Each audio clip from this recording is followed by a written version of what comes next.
Curiosity is a powerful tool, but let's redirect it. Instead of diving into the complexities of people's lives, let's explore the vast ocean of ideas. Ideas are what drive innovation and change.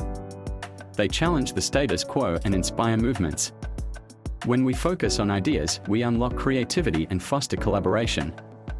Think about it, every great invention started as a thought, a spark in someone's mind. By being less curious about the mundane details of individuals and more about the concepts that shape our world, we can engage in deeper conversations. We can question, analyze, and build upon those ideas. So, let's shift our curiosity. Let's ask ourselves, what can we learn from this idea rather than, what's this person's story? In doing so, we not only enrich our own understanding but also contribute to a more thoughtful and innovative society. If you like our video, please like and subscribe.